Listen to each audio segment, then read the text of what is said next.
Ganda tignan, no? New look of Rizal Park. Grabe.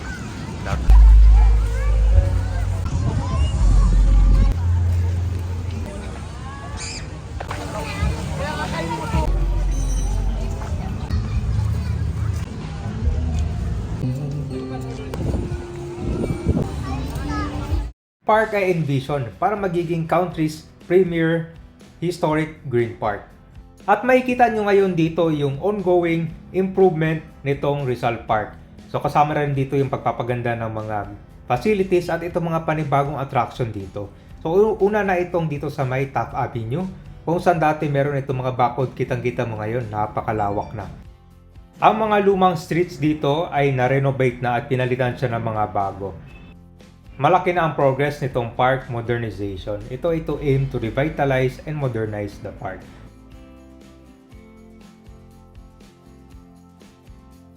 So ang dating Philippine map dito, ito na sa ngayon, meron ng mas malawak na sidewalk na built around dito sa park. Mas marami na mga entrance at saka exit. Yung mga tiles malapit dito sa monument ni Dr. Jose Rizal ay na-repair na rin siya. So, kitang-kita mo naman yung ganda ng Rizal Park ngayon. No? Mas nag-enjoy yung mga turista dito dahil meron na siyang mas malawak na daanan para sa mga tao din. Yan. So, dito po yung pinaka-pictorial area.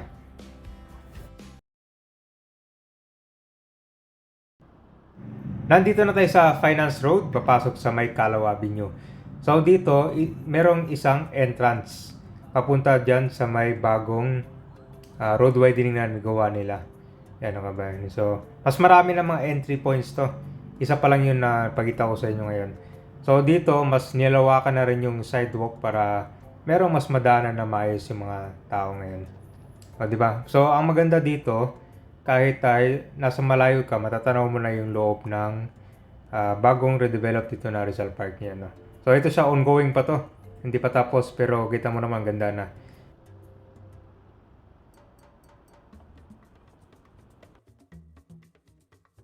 So, ang drop-off area dito, lalo na sa mga jeep, mga FX, ay dito malapit sa waiting area. So, ito siya, siguro kung papagandahin pa, no, kasi medyo luma na rin tong waiting area niya. Dito yung pinakababaan niya. Yan, di ba? Napuno siya ng mga sulat, oh. Ganyan katagal na. So, dalawa pala to, meron pang isa. Yan, pero matagal na rin yan, eh. Ngayon, wala naalala nyo, merong fast food chain dito. Yan sa crossing. So, ito siya serado. Naabangan kung anong panibagong establishment ang ipapalit nila dyan. So, dito sa Calao Avenue, marami na rin mga vendors. Isa pa sa entrance nitong papuntang Rizal Park ay dito malapit sa National Museum of History. So, meron din mga kalesa dito sa mga gustong mag-tour. Lalo na dito malapit sa Rizal Park. Ito siya. Ito, nung naglakad ako, yung mga plant box nito, mga puno, medyo sira na siya. No? And then, yun ang puno din ng mga nagtitinda dito.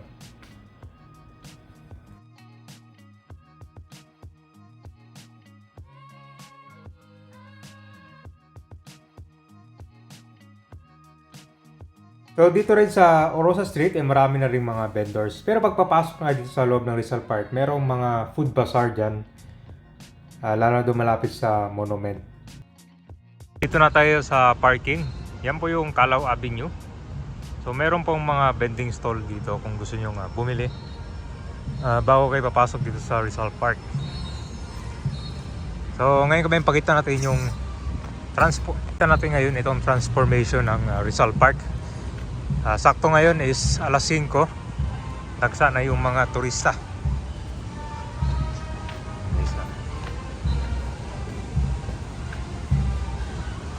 Malaking pagbabago, modernization, no?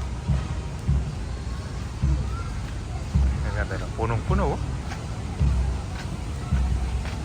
So dito pa lang sa patwalk, may kita mo yung pagbabago. Yan.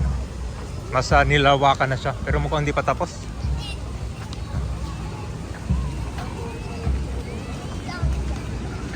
Diba? Ang ganda tignan, no? New look of Rizal Park. Grabe. Laksa.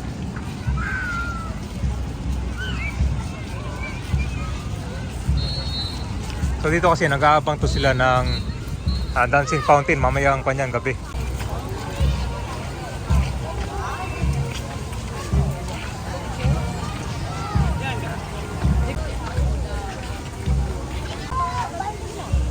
So perfect itong bagong batok sa mga gustong mag-jogging dito. Mas malawak na siya, oh. Tsaka mas magandang tignan.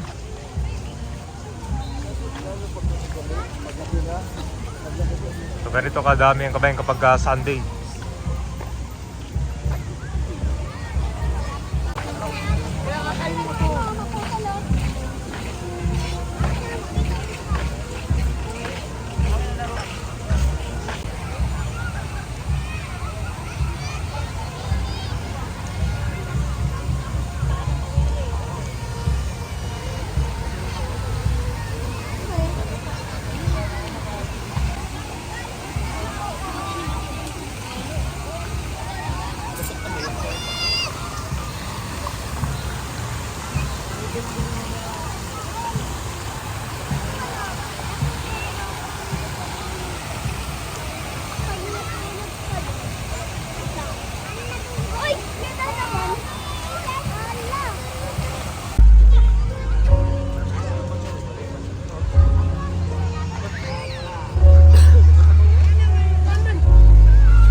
Ito, meron ng Christmas tree, oh.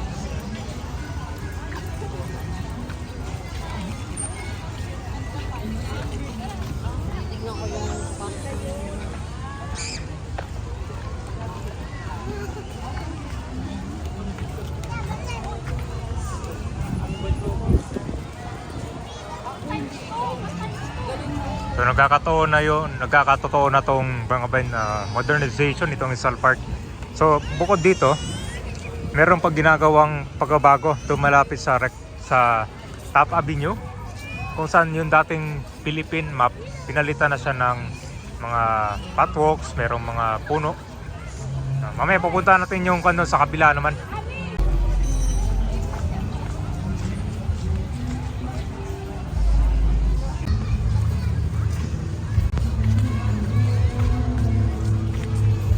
Maganda yung setup na ganito, no?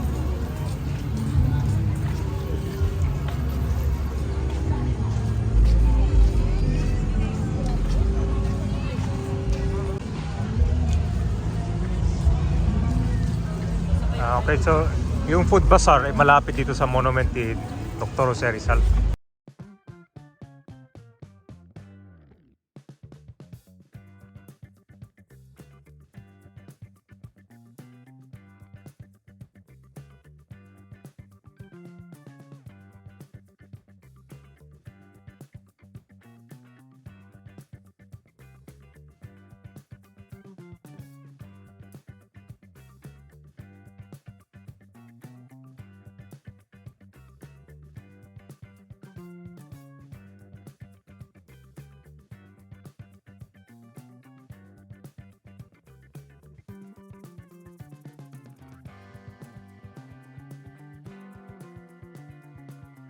So itong mga tiles dito napalitan na rin siya, inayos sila. Yung mga merong matinding mga basag-basag, no? Pero dito meron mga siguro mga kaunti, oh. So ito po yung Philippine flag. Wala pa tayo sa kalahati, ha. Malaki pa itong ikotin natin. So kung gusto nyo magpapa-picture, merong mga ako dito, photographer. Gusto nyo merong souvenir. So ito yung magiging background nyo dito, itong monument ni Dr. Jose Rizal.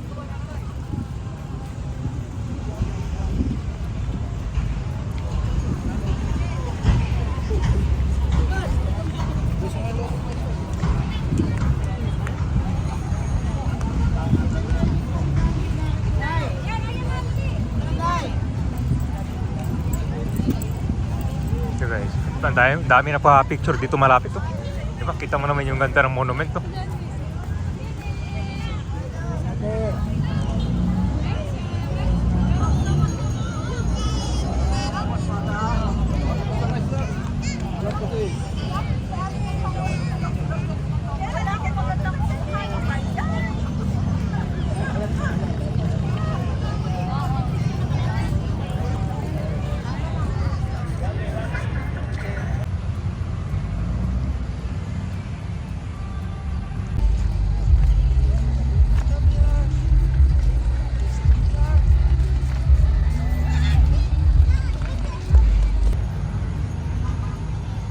Okay, guys, diba? Ibang-iba na Third Dome of Dr. Jose Rizal.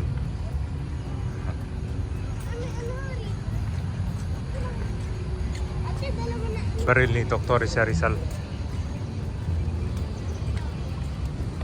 Dati meron itong entrance fee para makapasok yan. Ngayon, wala na. Libre na.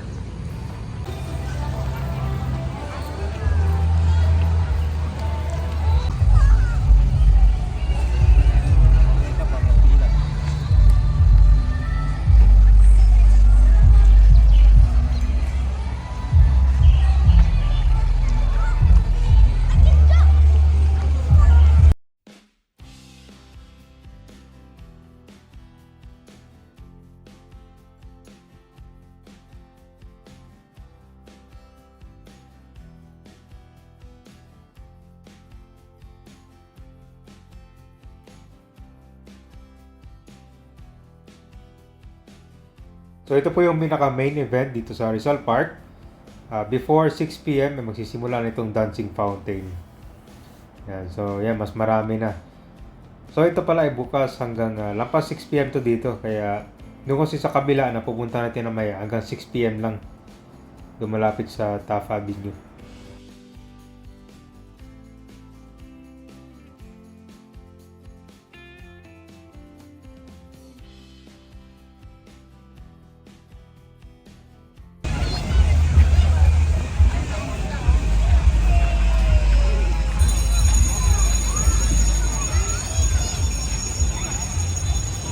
So dito kung gusto niyo mag-picnic.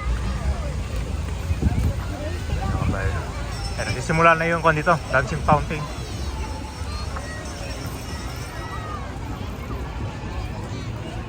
So guys, sulit na sulit ang pasyal nyo dito.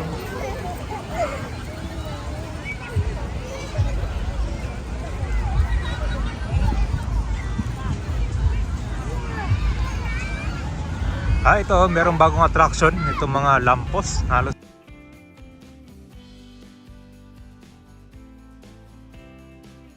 maganda pala. Kasi nung nakaraan, ito siya, kon lang parang lampos lang.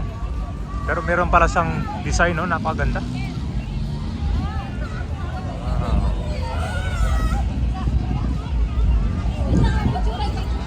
Ang tawag dito.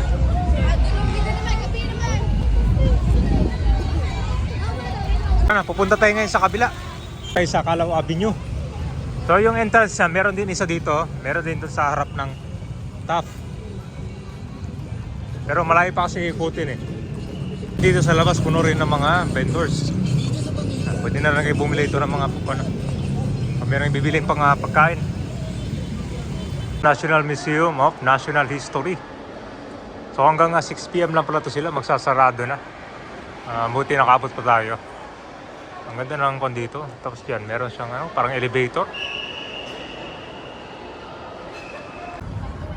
Umabot pa tayo 6 PM.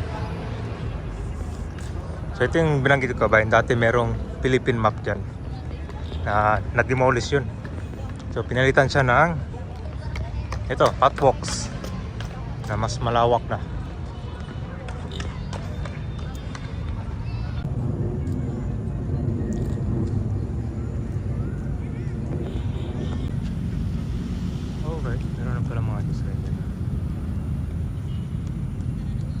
Maganda sa kayo, no? Kasi parang more open space.